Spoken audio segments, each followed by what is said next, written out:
Hello, everyone. How are y'all doing?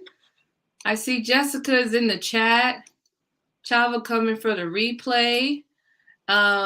Jessica, did you finish the book yet? I know you were saying you woke up early this morning to finish it. I'm not sure if you did, but let me know if you did. Today we have Amanda, the author, but Amanda, and Hello. we're going to talk about In the House of Trancendence. Mm-hmm. Let's talk about the I'm ready. name. Huh? I said I'm ready. I'm ready. We gotta go. Let's talk about the name. Why In the House of Transcendence?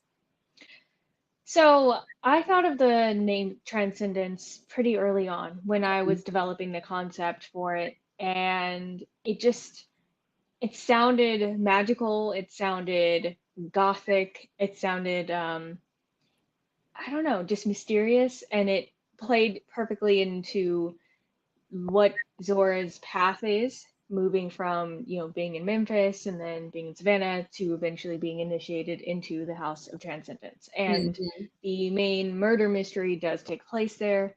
So it really just kind of fit, and it just felt like it rolled off the tongue very Mhm. easily for me. Yeah. So yeah. So I'm going off memory, but Hmm. your first page, it talks about comparing spooky stuff from New Orleans to Savannah. And Hmm. because I'm from New Orleans, I just thought that was really interesting that there's another place in the South that I can now attribute to being Hmm. spooky and there's ghosts everywhere, is what was Yeah. constantly said throughout the book. Like, you in Savannah, baby, there's ghosts everywhere. And another thing that made it interesting to me is that after Katrina, a lot of my family relocated to Savannah. So I was like, what is going on here? Is this my life? So I'm wondering why you chose Savannah. So I used to live in Atlanta for about 6 or 7 years, and Mm-hmm. Savannah was always my favorite place to go. Because it's about 4 hours. It's, where you go, Savannah, Tybee Island, to get to the beach. And the second I drove into the city, I fell in love. Just the mystique of it, the just the energy, the vibe. And I've been there all times of seasons, like I Christmas, summer, whatever. So it's not like, you go some places and you're like, this is a great place in the summer, Yeah. but in the winter, dead. It's such a beautiful city all year round. It's the same kind of energy, and I loved it. And I maybe will retire there if it hasn't You got to put your gone feelings. underwater or something. And that is the truth. You know, like oftentimes when I think about going back home, I'd be like, man, I think they got about 50 more years. And, Right. it's just unsure when there are coastal areas, you know? Hmm. So Hmm. I see a couple people are coming in the chat. Just wanted to start some questions, and I'm going to read Amanda's bio. Also, I want to Hmm. say I'm really happy that your name's Amanda. I feel like I always gravitate to Amanda's, and I always tend to like Amanda's. My child best friend of 20, how old am I? 32. So it's 29 years of friendship. Mm, Her name is Amanda. So I just love want to that. say that weird thing. So just let it slide. So Amanda Ross is an indie author who writes in a fantasy set in modern terms. Her Which Kind series, To Astria with Love, and its sequel to Alaris in Hmm. Desperation, it's filled with magic, humor, and social commentary. Also, in the House of Transcendence, also have some humor that I highlighted a lot of just to there.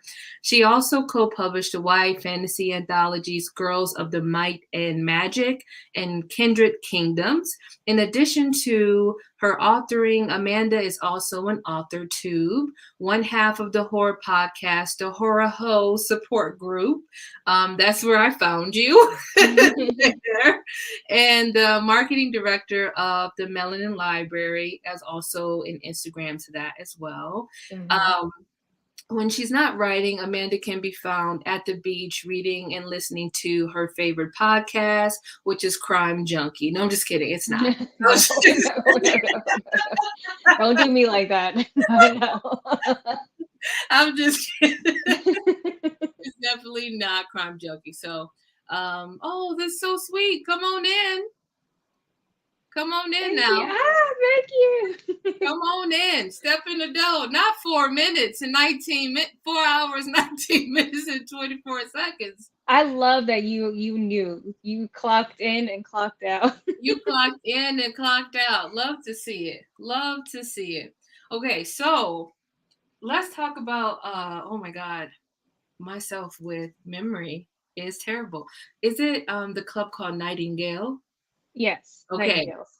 So let me tell you, when one of the characters got on stage and Zora was looking and mesmerized of how well that character was doing their thing on the stage, I immediately thought about P Valley. Immediately was down in the valley where the girls get naked. Cause if she If throw she a gonna dance, dance, you know and she you know gonna she gonna shake it. shake 1, it. 2, 3, go. 3, 4, break it. Hey! I was so excited. I was like, is Amanda playing games with me? Is this P Valley? That's all I want to know. I just need confirmation because that's my top question. Yes, yes.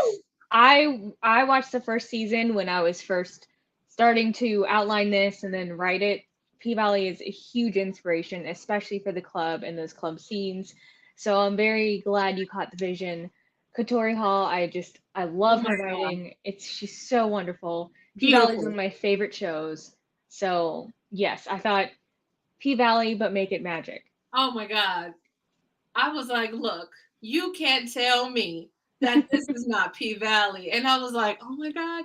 And it's queer. That makes it much better on the same length too, on the same wavelength. So let's just swerve a little bit to P Valley. What's your Mhm. thoughts on Uncle Clifford and Lil Murder? Oh, ill-fated romance, but baby, it's like, ugh. And then when he was just taking care of Loretta Devine's character for Oh, when like he those brought moments. grandma to the water, Ugh. I couldn't take it. I couldn't take it at all. I just was like, wow. It was just giving like that southern hood love, but also like reflection, and like even if there are toxic parts, they're calling each other out. It's Mhm. just, and it's also like that love that you feel like you can't even acquire, like you Mhm. can't even touch, like it's not Mhm. there. So whew, Yeah. And well, I wonder if those toxic parts are just due to the societal area that they live in, because it does feel like if they were allowed to both be authentically themselves fully, both separately and together, that yeah, it wouldn't be toxic. But it feels right. like it's toxic because there's this performative that they both, to a certain extent, have to perform. Will Murder Hmm. a little bit more than Uncle Clifford, I would say. Exactly. Yeah, it's definitely that performing aspect. So in the book, we have two characters, Hmm. Whitney and Zora. I'm hoping I'm Whitley. saying Whitley and Zora. Hmm. So specifically to Zora, I was thinking of Zora Neale Hurston. I don't know if that was part of it. And with Hmm. Whitley, I was thinking of, what is a different strokes, A different world. a different world. And I was Yeah. like, is these characters, are you, because it kept feeling like you kept playing like homage to the culture. Like there were constant, like you knew reading this book as a Black person, specifically a Black woman, that this was for you consistently. Yes. Was that done Hmm. intentionally? Absolutely.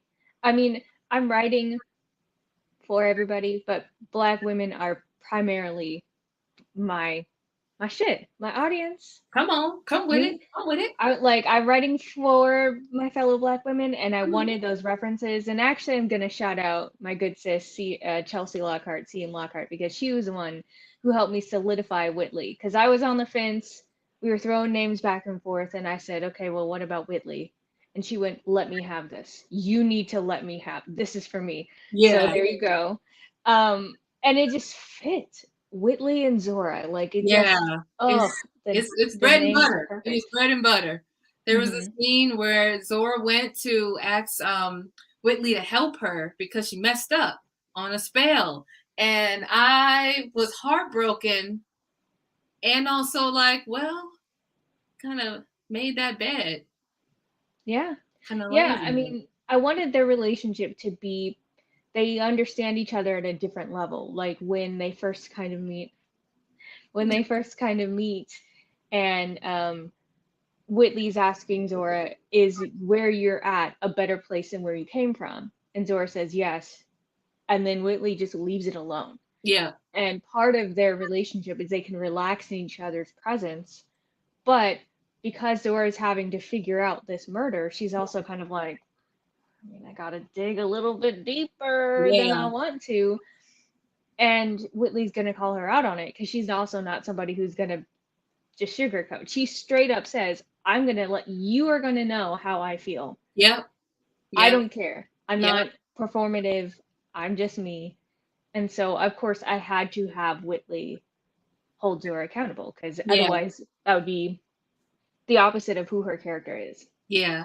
I think that was a theme I saw a lot with certain characters, like speaking their truth authentically and holding Hmm. other people accountable, which I Hmm. really appreciated. I was a little sad about the Birdie and Marquetta, Marquita. Marquita Hmm. part, and I was like, I don't want to spoil, so I'm gonna just leave it at that.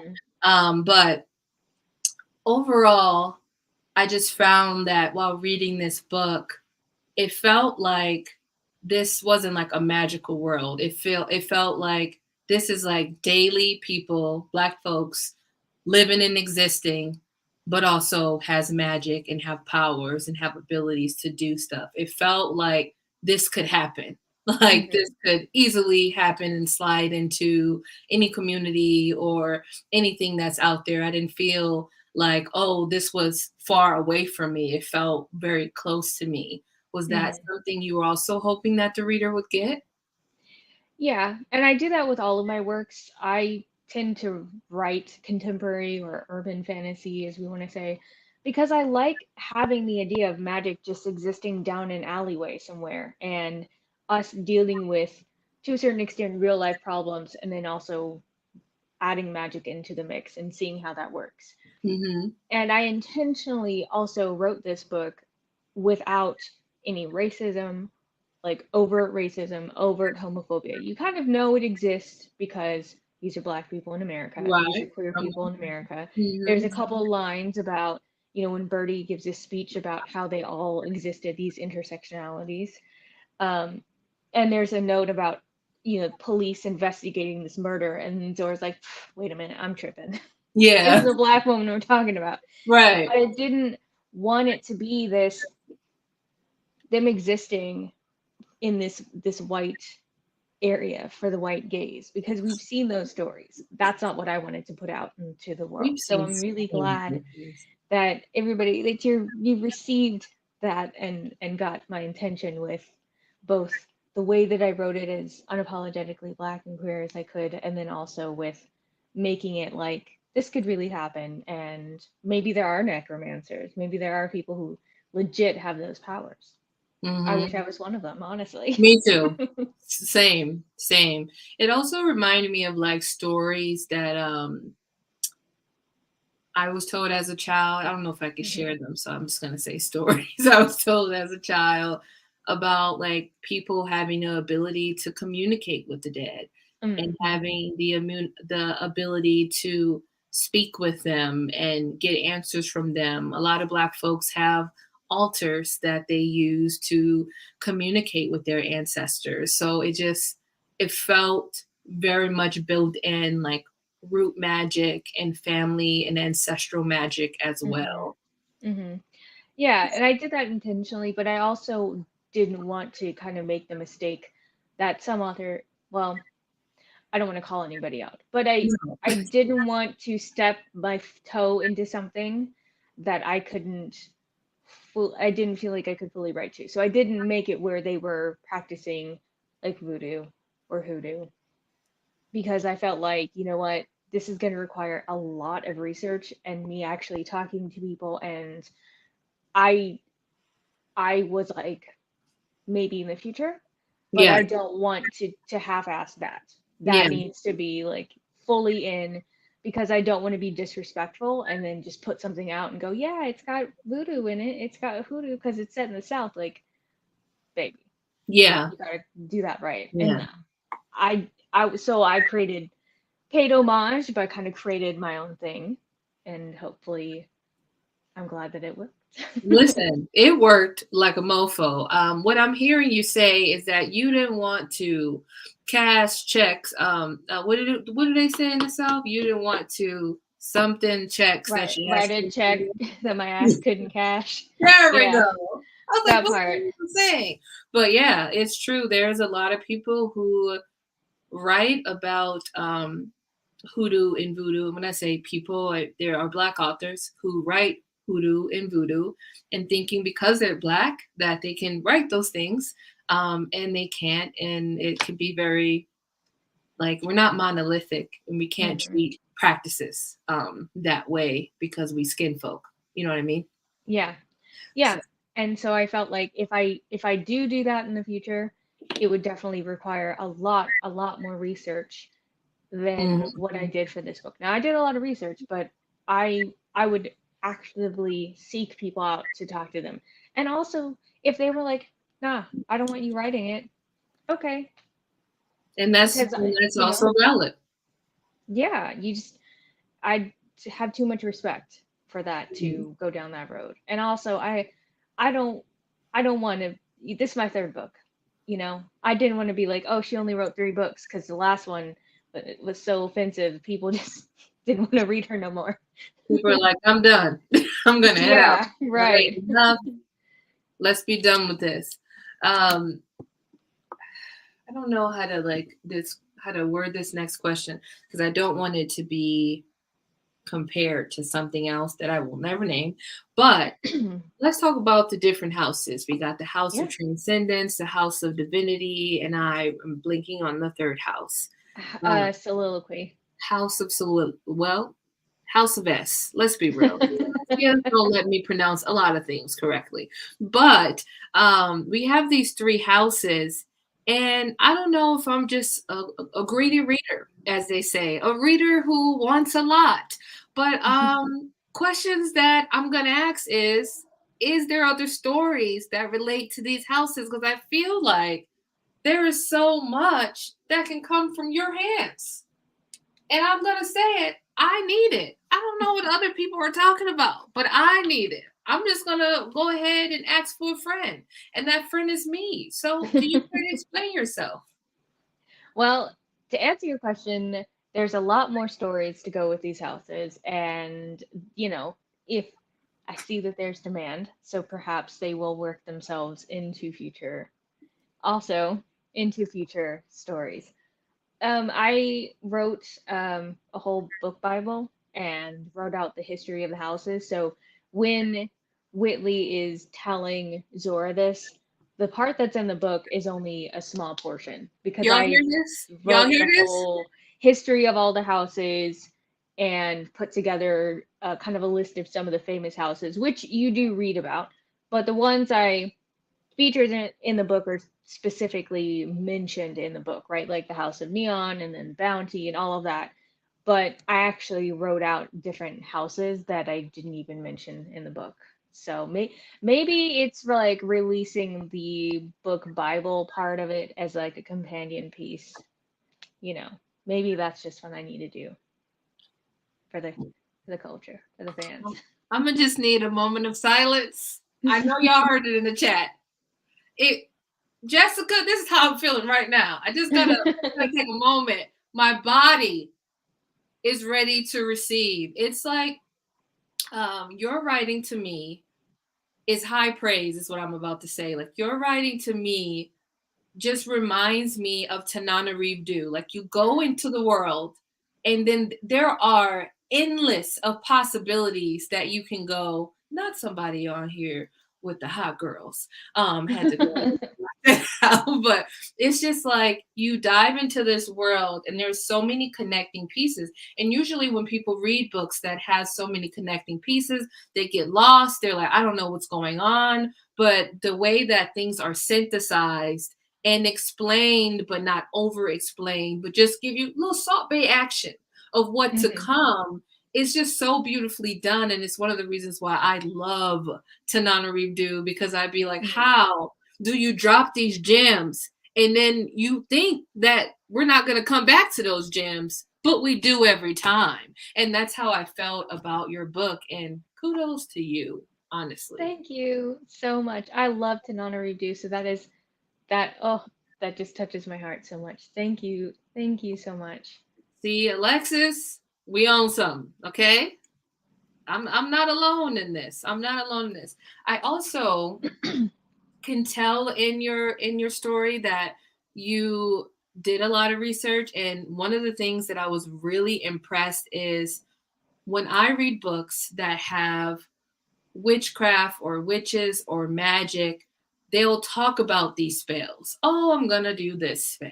And I'm going to do that spell. But Mhm. there's never any history to that spell. And there's not like something written out about that spell. And you did all of those things. You gave us Mhm. history, you wrote it out. And I'm wondering, like, what was the process of trying to figure out, like, this would sound really cool for a spell, specifically when Zora was getting initiated into the House of Trancendence. I was like, what is going on in Amanda's mind that she's out here coming up with this thing that, everyone is saying to initiate her? Oh, uh, so that's like actually some of my favorite parts. I am a huge world building geek. I'm a plotter, so I just said I have a whole book Bible, and part of it is writing out these different spells. I am a big proponent in if you're going to have magic in a book, you need to have rules. Like you can't just have Agreed. magic and vibes. The vibes should be there, but you also need to have rules because if you don't have rules, you don't have tension. The magic can't just be the thing that solves the problems because then what are we even doing here? Yes. Um, so I wanted to make sure that the spells were intentional, that Hmm. they made sense for what they were talking about, especially because these are black witches. So I wanted to steer away from like Eurocentric Celtic type spells, and that's exactly why Tamar is like, this is not Sabrina the Teenage Witch. This Yeah. is our shit, and you're gonna learn. Um, and then it was just really coming up with what I wanted the intentions to be and just writing out these spells. I don't have them rhyme because I don't write poetry. I don't particularly think I'm good at rhyming stuff. So Mhm. I there's always a little nervousness with these with spells of oh they don't rhyme. A lot of things you have these spells rhyming. No. It's just words. Yep. The intention is there and they work. Hmm. Hmm. I think that's so dope. It just was one of my favorite parts, and I see other people's parts as well. Oh yes. The spell book headings were so fun to write.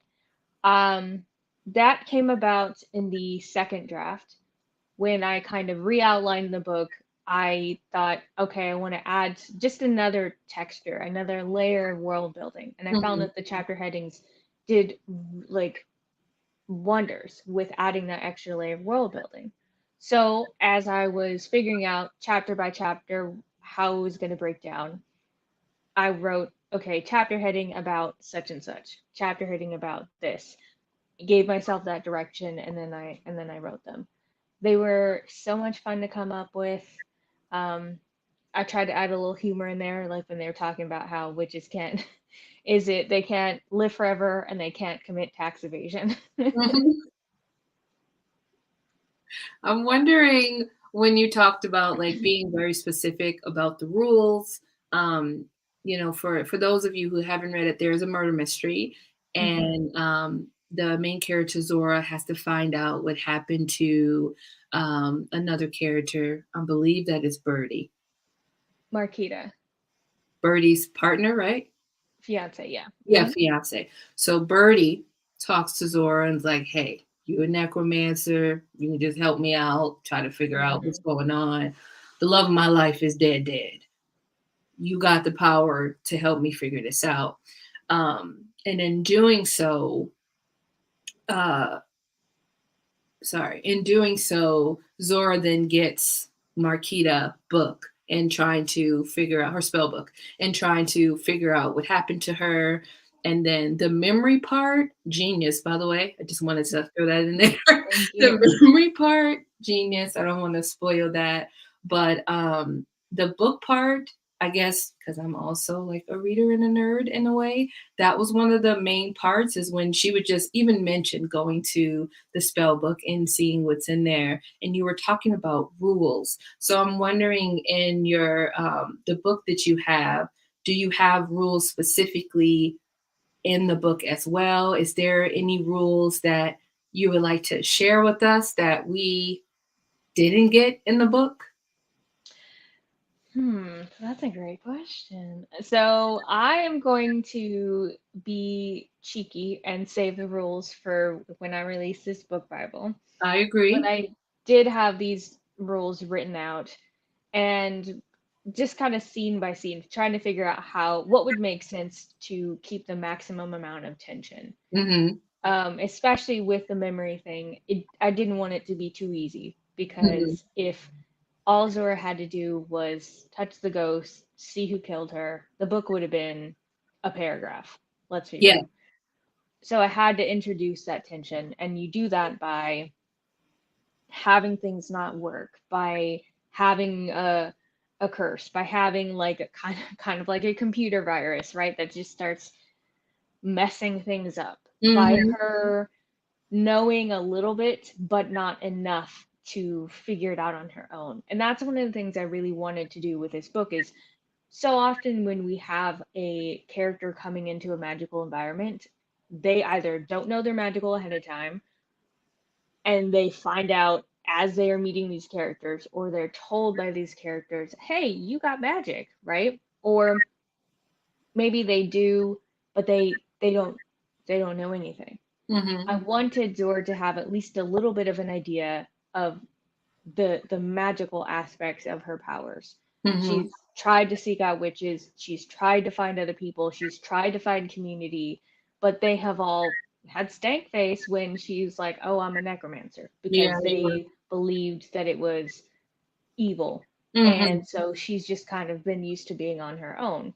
And I wanted that's just a different dynamic. Somebody who's kind of like, well, yeah, you're a teleportation witch. Yeah, you're this kind of witch. Yeah, I know a little bit, but it she still needed that training. And I loved that dynamic of her knowing just enough, but not Mm-hmm. enough to be dangerous, Mm-hmm. as I say. I also thought that it was very interesting Zora's relationship with her mom Hmm. and how quickly she was to be like, you know what, I'm Christian, you're doing the devil's work, I'm gonna head out. And I'm wondering what was your thought process on doing that? Because I just thought that was so interesting to put in put in Christianity, I guess, to put plain and simple. So partially that was inspired by a little bit of like Mercedes and her I knew mom's we were coming relationship. back to Mercedes. I knew it. That was a little bit inspired by that. Um, Also just some experiences I've had in my own life. My family Christian, some are more Christian than others, and I feel like there's a different layers to that Christianity. Some people they're Christian, but they take in, fantasy and horror and all these kind of things. And then there are other people who are no black lipstick, no fantasy, no this, no that, because that's the devil's work. And that's kind Mhm. of that place where she's coming from, where it's, Zora can see, okay, I can see why she's doing this, right, when she's at the ritual, because of the community, because of how transcendent she feels. But her mom is a fanatic and it pushes her away. And I needed Zora to be primed to find the community who's really going to accept her because it wasn't going to be her mom and also her dad, because her dad, their relationship and what happens there is not him accepting her, it's him using her. Mhm. And it's important that she even found family, as they say. Hmm. which I think is also paying homage to P Valley. It's like they were a family and it was Mhm. hard. Like there are so many parts of each of their lives that, things did not go in a way that it should have went. So, Mhm. and they just experienced a lot of trauma, and even everyone in the house had baggage. They were coming from somewhere, to Yeah. be introduced or accepted into whichever house they were in. So Mhm. I think that's super dope as well. Thank you. Yeah, I wanted their baggage to be different. I didn't want all of them though to come from a my parents didn't accept my magic. So Mhm. MK, as an example, is she comes from a family, all of her family's magical. Everybody in her family, they've all used their powers. I kind of allude to in the book, but essentially her story is that they got rich because her father used his powers to get them rich. And Mhm. then that backfired and now they're no longer rich, which is Mhm. partially why she's got such a bee in her bonnet. Mhm. She's so unpleasant. As Tamar says, she's unsettled in her spirit. Unsettled in her spirit for sure. Do you see yourself um ever writing something like this again? Oh yeah. This this is such a wonderful book. This is my third book, but if I'm being honest, it's my most favorite thing I've written. It was the hardest thing that I've written, the most rewarding. And I'm obsessed with the world still. I would love to Same. go back and try to examine it. And shoot, I would love for this to be on TV or in a movie. Like that's I see it for this. So I see it. I mhm. see it even being serialized. I don't know. You Yeah. just think on it. Just think on it. What made it hard and what made it rewarding? So it was hard because I had written from a male witch's perspective in my first two books, and then I was writing from a different perspective here. I wanted to find that balance between Zora being soft and very feminine and enjoying that part of herself. Hmm. But then there's just this one thing that is just, she does not like.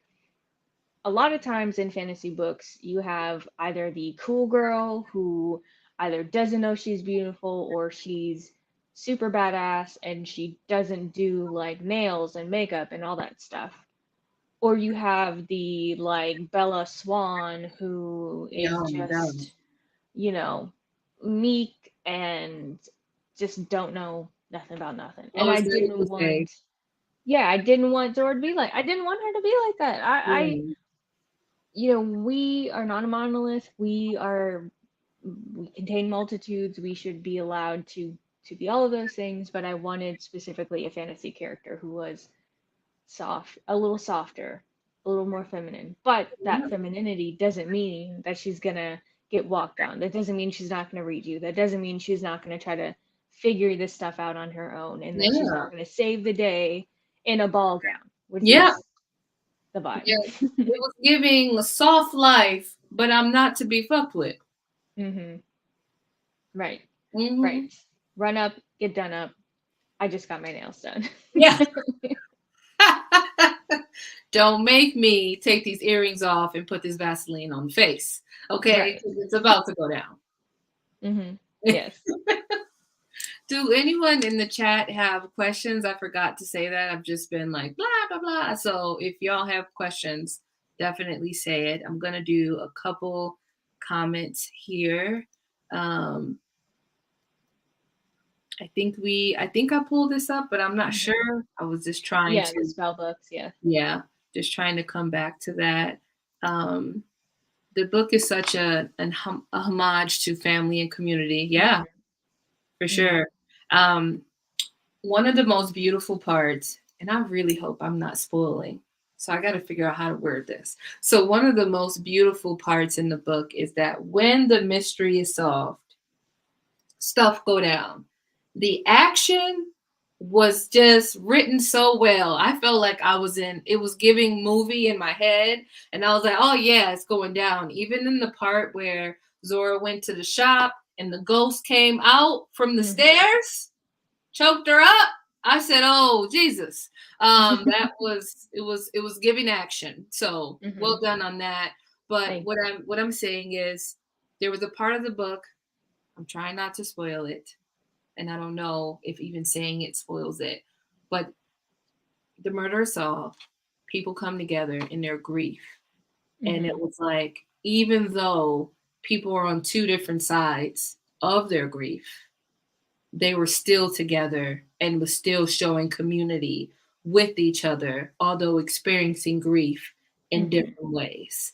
And that Hmm. was one of my favorite parts of the book. That really Thank put it together in a neat box for me. you.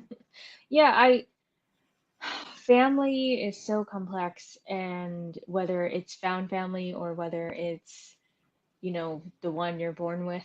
Mm-hmm. I come from a huge family. I have five siblings, and Same. so at any given time, maybe you're not talking to one, and you're closer to one at 1 year, and then the next year it's fuck her. Now you're my best friend.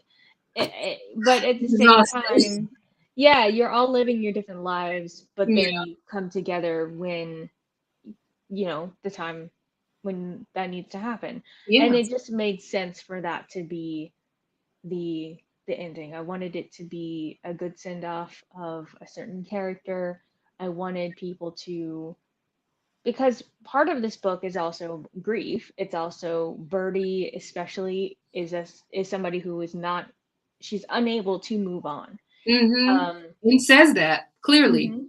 Yeah, and if all of her wardrobe is black up until that scene, and then Mm-hmm. she's in pink. And I Yep. did that intentionally because, again, a lot of times when we mourn, you wear black for however long. But that's kind of that turning point for her where she's now able to really starting to let go.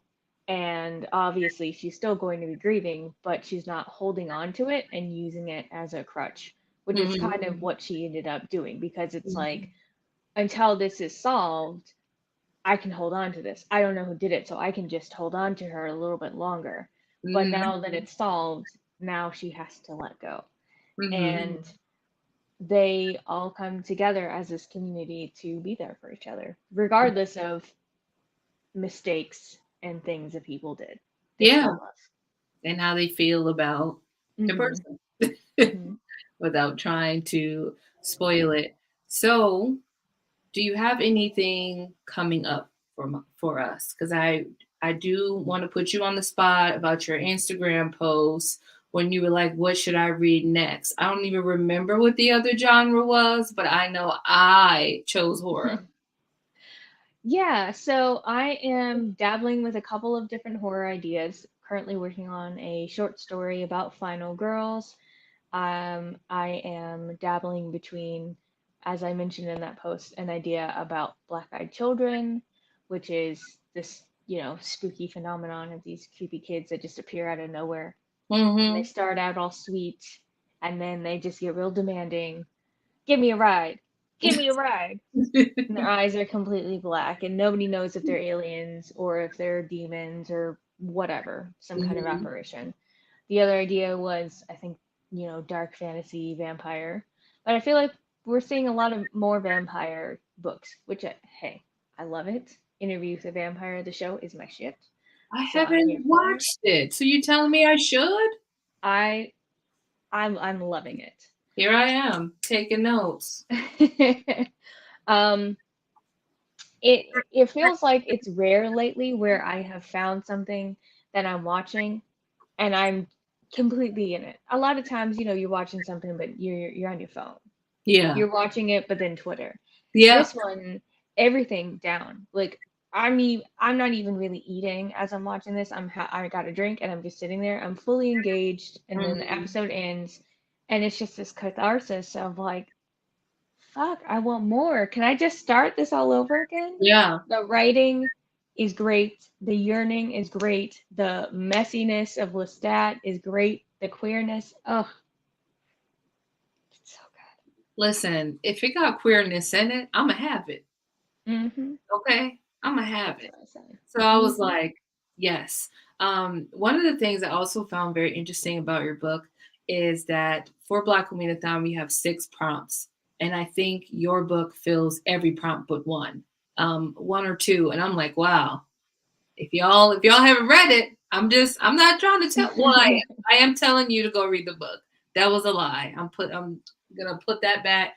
I'm telling y'all to go read the book because, listen, you're gonna be immediately drawn into the story.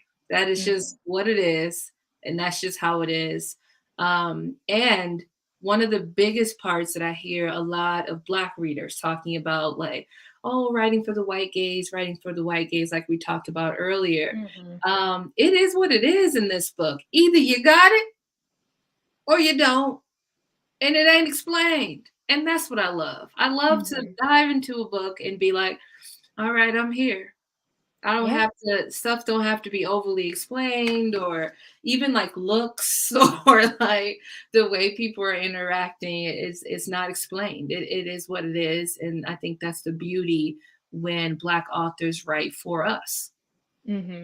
Yes, and that was very intentional. What's understood does not need to be explained. I know who my audience is. I know who these books are for. I know that I'm writing for us to have that representation, for us to be able to see ourselves, and on the cover too, because Zora, beautiful natural hair goddess on the cover.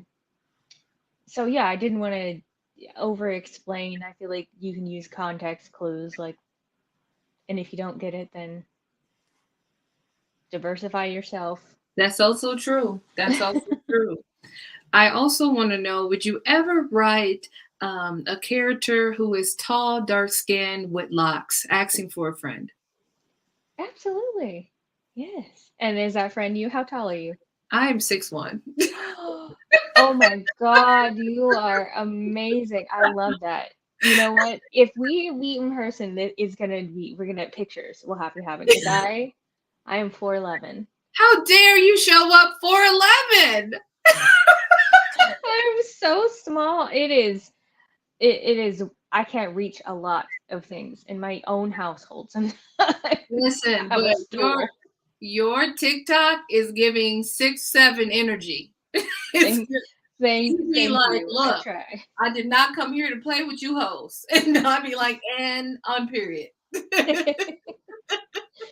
True. Yeah. I mean, I feel like what's the point of having a social if you're not going to be honest, if you're not going to be authentic? Your brand is yourself. Yeah. I am my brand. Yeah. And I'm going to talk about the things that I'm feeling, whether it's, hey, I'm having an anxious day and I don't know what to do. I don't know what to write, or I just did this. Look at this fucking book. You're going to love it. It's amazing. Or, hey, cancellation doesn't exist. We want you to be accountable. Yeah. You know? Please be accountable. One of my favorite things about your internet presence, and it's definitely a large page out of your book that I should take, is just constantly promoting yourself. Like being like, if you don't promote yourself, who don't? I have a difficult time promoting myself. Like I just be like, oh, Blackoweenathon, it's out there. I guess you read it. And you were like, no, this is my book. This is a plot about my book. These are subplots about my book. Let me tell you about this character. Let me tell you about that character. Did I remind you that they're Black? Did I remind you that they're queer? Did I remind you that there's magic? Did I remind you there's found family? Like you constantly was letting people know, this is my book. These are aspects of my book, and it's fucking awesome. And go and read it. Yeah, I mean, a big part of it is, so in my day job, I am a marketer. I've been doing this for 10 years. So a marketer, content writer, I kind of live in that space. But that has taught me a lot. And also, I had to learn a lot coming in as an author because, I came in cocky with my first book, like, I'm a marketer. I know how to do all of this. But promoting oneself is so different than promoting a business until you realize that you are also a business. It kind of takes like a mental shift to go, okay, I'm the business I'm promoting. So if I take my like anxious, coffee-addled brain and just put it right here, Mm-hmm. and now put on marketer mode. How can I think about myself and what I want to present? And who should I follow to keep learning? Because that's I think that's another important part of all of this is continuing to learn and educate oneself um, on trends, marketing trends, social media trends, what your readers are reading, what they like about it, what they don't like about it.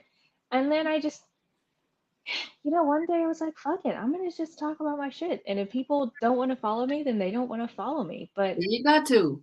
nobody's going to be a bigger advocate of me than me. Come And on. That's a word. nobody's going to, if I don't promote my book, yes, I have so many wonderful people in my community who are speaking my name in rooms that I'm not even in, Right. that are just promoting me, shouting me out. But also, I need to do that work. I need to not be afraid to say I'm a good ass writer. I I know wrote that's this good right. ass book I know for that's the right. culture, and people need this book. They're going to love it. And so if I don't continually put that out there and put that energy and that confidence out there, I'm not going to get the things that I know that I've been manifesting, the things that I know that I deserve, basically. So, Not you speaking into existence. yeah, I have a little Yes. journal. I have a separate journal for all of the things that I'm like manifesting and speaking into existence and visualization, separate from like my other I hate life journal. you Oh, know. I got several of those. I have a journal where I just be like, this is what happened. Then I got one that I write in specifically when I travel. Then I Mhm. got one when I need to call people everything but the child of God. Mm, Um, mm, right? yeah. like, mm, Yeah. it is what it is. Is how I feel. I want to go back to Horror Ho Book Club. I mean podcast. hmm Yeah. Um, what's going on there? So Horror Host Support Group podcast, it started as a book club. We still do the book club, but we are avid horror fans and we just wanted to talk about horror. Mm-hmm. There are a number of horror review podcasts, but they mostly are reviewing TV and movies. There's Mm-hmm. not a ton that are actually reviewing horror books. Mm-hmm. And so I wanted myself and Samara, who's my co-host, my lovely co-host, we wanted to do something that was just two Black women geeking about horror books that are by Black authors, other authors of color, occasionally a white author if the book is hitting. But we don't talk about Stephen King. We probably never will talk about the man Ooh, because not enough. you know, that's not us. That's not for us. So we talk about these things and we try to go, okay, vampires. What books are out with vampires? And also, what should you be reading or watching or whatever that is also vampire content? Mm-hmm. Obviously, it's October. It Yeah. is, in my opinion, the best month of the year, best Mm-hmm. season of the year. So Mm-hmm. we're just excited. Yeah. Recording our most recent episode, we talked about Interview with the Vampire, the first episode. So Mm-hmm. get into it if you want to hear our not spoiler free, but our review of the first episode because we lived, we died, we came back again as vampires, and then we died Love that. again. Love that. Was there any witches in real life? Not real life, but like witches and media that inspired Zora? Because I couldn't help but to think about Bonnie from the Vampire Diaries. Yes, Bonnie, Prudence, justice for Bonnie Bennett. It's a Bonnie Justice. Bennett household here. Like, Justice for Bonnie Bennett. justice for Bonnie Bennett. Yeah. Of course, Bonnie, Prudence, Prudence. Macy from the Charmed reboot, Oh, who also justice for Macy as well. justice for Macy. Um, yeah, they all inspired, but I wanted to kind of continue that legacy because as we're sitting here talking about justice for them, I knew my characters were going to get justice because I'm not going to do them like that. They're not going to be the savior and get the short end of the stick. I watched this video that was talking about Bonnie specifically, and I think it was saying that we never really get to see inside her home. Like we see inside every other character's home, but we never really see inside her home. And it's Never. just that stuff that I didn't even really think about until I saw this video and was like, And justice for those wigs. I hate to say it. I'm gonna say it. yes, Justice. Why y'all got out her with the powdered wig? Is giving. The wig was right here. Why yeah. is it this close? It was Hmm. giving synthetic and not in a good way. They wrong for that. They should have just let her use her beautiful natural hair, but they didn't want nobody on set to have to try to style black hair. Mm-mm. So they just Mm-mm. said, "We're gonna wig you up, girl," and that's it. They did not. And uh, It was giving stiff mm.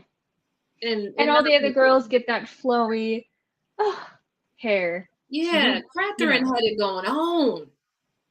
listen, I like Catherine much better than Elena. Yeah, agreed. It's a Catherine house here, but yeah, I mean, I wanted to create, and still will be Yeah, creating Black Witches, and us getting the shine and we deserve. Look at the exactly. material, as New Exactly. York said. Hmm. As we round up this Mhm. wonderful interview, thank you so much, by the way, for Thank even you. saying yes. I was like, she's gonna be like, nah, I'm not coming on your channel. But I didn't No, see I how was she so excited when you reached out to me. I got a little misty-eyed if I'm being honest. oh, I always love talking to people, and I've been following you for a while and loving your platform. So it was like, oh, thank you. Okay, not us fangirling. I love yes, it. yes, yes. I love to see it. I do. Before you leave, I would love to know some book recommendations that you want to Mm. give us. Ooh, okay. On Sundays, She Picked Flowers by Yaya Schofield. It is amazing. They are amazing, the author. We actually, for the Horror Home Support Group Book Club, we got to speak to them about the book and their inspiration for it and whatnot. It is an indie Ooh, published book, so um, I would say check it out. It's a wonderful book.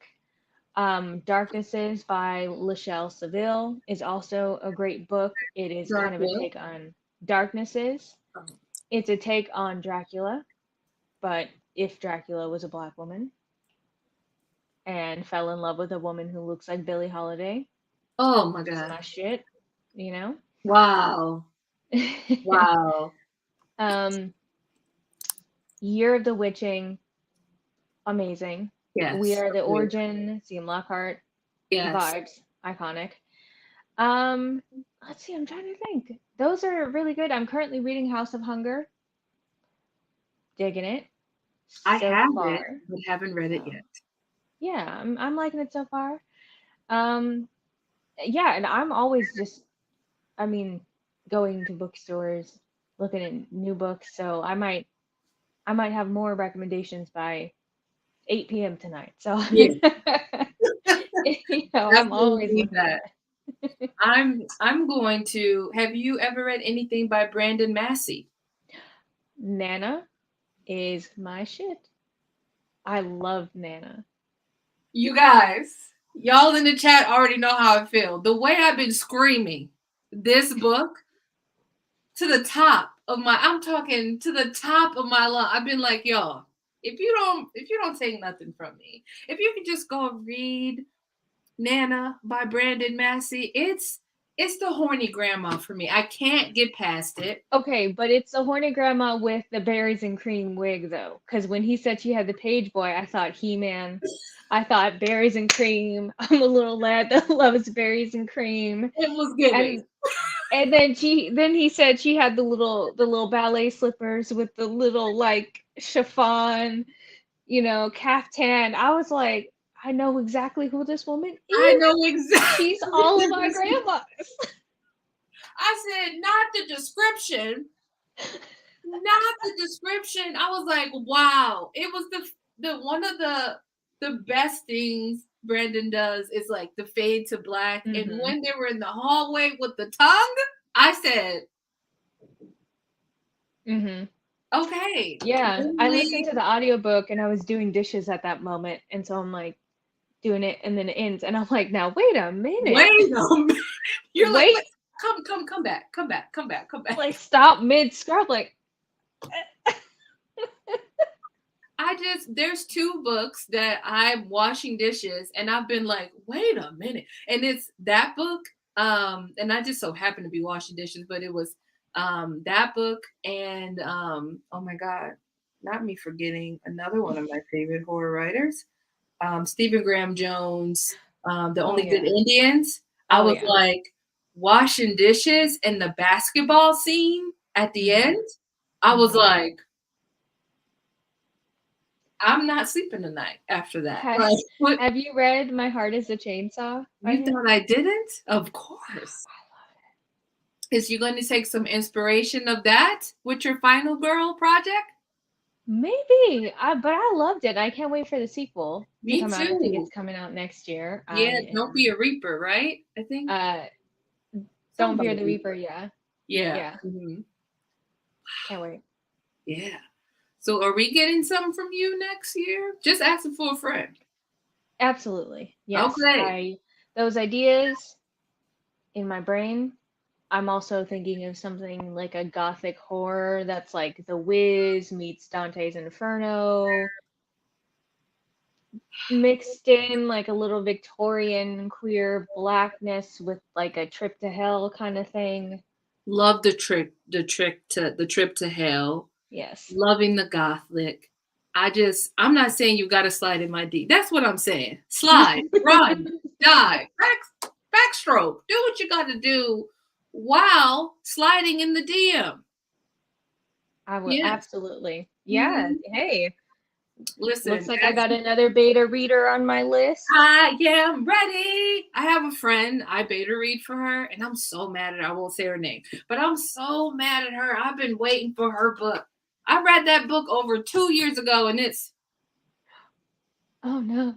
top of the brain. You hear me? And I'm like, at this point, it got to be a hate crime that you didn't already release it. Like, That's the part that I love about having other author friends because you become fans of theirs. So not only are you just be shooting the shit and be like, yeah, wait a minute, when the fuck is your book coming out? when is Because it you have coming been out? teasing me with these snippets. Yeah, so anyway, I got my nails done the other day. Like, it just the conversation goes in and out of like, you know, threatening them because they don't release their book, but then, oh yeah, let's talk about imposter syndrome, anxiety. What are you Oh my, reading? the experience of being a Black woman in Mm-hmm. literature, like it's giving layer upon Mm-hmm. layer upon layer. One other author, Lizelle Samberry, I Mm-hmm. was stalking. One day she was like, "Oh, I'm thinking about doing a YA horror." I said, "What? Stalking? Just a stalk? Like, why am I in this lady's DMs?" But I am. I am. I'm trying to figure out. Come on with it. You know, like come Yeah. on, give See, it. it's encouragement, you know? It's good to know that there are people who want these things that we're trying to put down. And so for me, Listen, it's the encouragement for me. if I am not nothing, I'ma hype you up. Listen, if I am nothing, love a Black woman from infinity to Mm-hmm. infinity. That is Luke 3:7. I don't make the rules. Okay? It's But written. it's It's there. done. That's It's really how I written. It's feel. done. That's really how I feel. That's really how I feel. Does anyone have any wrap up questions that you have for Amanda? This is the time. This is the time. If not, we're gonna let her go because I did tell her 30 minutes to an hour, and we're already at an hour, and I feel guilty. So here I we feel are like we could just keep kicking for. Well, we forever. might just have to do a part two at some point. I'm I'm volunteering your ready for the channel for a part two. part two because I Yes, feel like we just need to keep kicking. I Like, really feel we need that because now I feel like I'm in your DM. So hello. Come on with it. Come on with it. You know where I'm at? Come with it. And if y'all not following her on TikTok, clearly y'all hating. And I'm gonna say it because it is great. And I'm like, I need to do that. Like I'd be taking notes. I'd be like, oh, I should say that. Well, that's how I should do something. I just don't know. Like Alyssa's earlier was saying that I struggle from like promoting myself because it's like, what do you do? How do you say it? When do you want to say it? And then trends come and go so fast. And I'd be having headaches and depression and anxiety. And I'd be like, ooh, imposter Mhm. syndrome too. And also like, I don't know if you ever be like, oh, I have to make sure this one clip is perfect. When it's just like, post it. Just post it. So Yeah, I have those days where I get in my head and I film things multiple times, or I get anxiety and then I don't film at a certain time and film later in the day. And then other mhm. days where I'm just like one and done, in the can, good to go. I think it's just getting out of one's own way. And I think that happens when you think about the result more than the actual journey, more than the fun of doing it versus the result. So Yeah. for me, it's always when I'm thinking, okay, I'm about to do this and this is going to go viral. This is Mhm. obviously going to get thousands of likes, is when I'm the most nervous versus when I'm like, ooh, I heard this funny sound. Let me see how I can just have fun with it because I'm feeling goofy today. Or I really have something on my heart that I want to say, or I really want to promote myself. Those are usually, it's easier to film, the confidence is giving, and those tend to do better than when I'm really trying to affect a result and get, you know, all these likes. Yeah. Just have fun, roll with it. I think is Mm-hmm. really what's important. Let me go ahead and go to these comments here. I think there was a question earlier what she hopes readers will take from the book. I didn't even see that, but Oh, good this is question. a great question. Oh, I hope that you will take that I love us. I hope that you will take away that I will continue to be writing for us, that you feel seen and represented and energized. I hope Mhm. that you will, I think, be open. I know that for some people, because I wrote this very black, very queer, right? And sometimes people who don't live at that intersection or know people or are comfortable with that intersection might feel away. Mhm. So I hope that people who are reading this, there's a little bit of like, okay, like I see people being fully realized, because a lot of times in the book, I'm over here talking about how Tamar and Jabari, their eyeliner is better than the girls, Yeah, like sometimes I just be like that. it be Um, like that. and I want you to feel comfortable in your own skin and finding your own journey and know that you can overcome those things that you don't like about yourself. And everybody has something, but that you are not that one thing. Yeah. You are so much, you're transcendent. Yeah. Ooh, okay. Gotta write that down. You gotta write that in your next interview. That needs to be what you say. Word. Um, More of a comment than a question, but I just love the way you described the fashion in this book. It was top notch. The fashion brought so much care to development. Agreed. Thank you. I love fashion. I don't know. It was just so much fun to write because I don't think that people realize how much an outfit really sets the tone and describes who somebody is.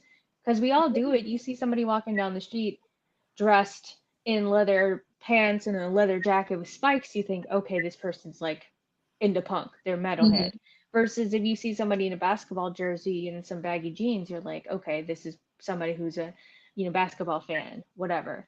And I Mhm. think that fashion really informs our characters, who we are as people, and therefore, why wouldn't they inform my character if they inform us in real life? Yeah, I won't lie. I love when I have some of my wraps that I'll put on my head with a bold earring and a purple lip. Mm, Listen, what something bright. I got something bright on, let me tell you. And I'll be like, well, forever gonna be that bitch, forever that. Like, I just be looking in the mirror like, Yes. you did it, you got it, it's all you, talking to Mm-hmm. myself. So I definitely understand that. Mm-hmm. Mhm. It's a bold lip for me. It's a black, it's a dark red, it's a bright pink for me. That's when I feel the most like.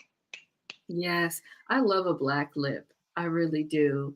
Thank you. Um, This is Beauty Bakery, black owned. I'm tired of It's having you got me writing all this stuff down. I swear, Beauty it's Bakery. matte, which is good because and it's one of those ones that stays. It don't transfer. I love a matte lip. Oh, Beauty Bakery. Mm-hmm. They got a website, huh? Yeah, black woman owned. And Y'all their see y'all. their setting powder is fire. I just right now I Okay. need to go get it, but they call it baking powder, and they have it in like a little flour. It's like in a the little jar, but the package is looks like a thing of flour. Yeah. So Oh, cute. I Yeah. love smart marketing tips like that. I really like Super Scent. She has the crayon Mm. case and like all those different things that she did with that makeup. I thought it was cool. I'm gonna tell my friend Winnie. I think tonight we're gonna go ahead and get us some beauty bakery because Hmm. we stay trying to support Black owned businesses. I know I was Hmm. talking to a friend recently. She was like, I love your couch. I said, I love it too. It's expensive, but it's Black owned, and that makes me feel better about spending the money on that couch. Right. If anybody's looking for a cool couch, it is called albany.com. And Mm. the couches are beautiful and they're so quick to put up and like to put together. And if you're moving, all you got to do is unhook, and gone. Like it's just you don't have to be like, oh, who's gonna help me randomly take this awkward couch out? Like you can Right. You don't have to have that scene from Friends where you're trying five people trying to pivot narrow pivot, staircase. pivot. You ain't got nobody trying to do all of that. So it is dope, I will say. Um, People cannot wait. Definitely catch it. I did put links in the description box below. You can also go. Thank you. Can they go on Bookshop? I didn't check that one. And get your So I am working with Ingram Sparks to get this out wider. I will be okay. announcing when it is wider because I hate right now just it being on Amazon. Yeah. It's Amazon, Hmm. but Ingram Spark is a little. She likes to tussle, little temper Yeah. tantrums here and there. So Yeah. The I'm working tussle on is it. it. I will let y'all know when it is available. But if you want to support a Black-owned business while getting this book, you can find it on the Melanin Library. So if you go to the Melanin Library I'm and gonna get click the that link right now. there, it's an affiliate link. So they, the Melanin Library, gets a portion of that sale. So you're supporting a Black-owned business. All right, There you I'm go. putting the link right now in the chat, y'all. Putting the link right now. My computer is moving a little slow. It's at Ulta, Ulysses. I had no idea. Hmm. Done. I put the link in the chat. Um, I think so. I think I put the right link in the chat. Yes.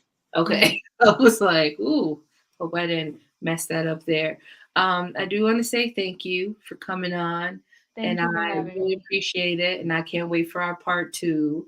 Yes. I don't know about anybody else, but I'm like, okay, it's going to be horror. The character is going to be tall, dark skin, with locks, and that's just how I'm gonna say.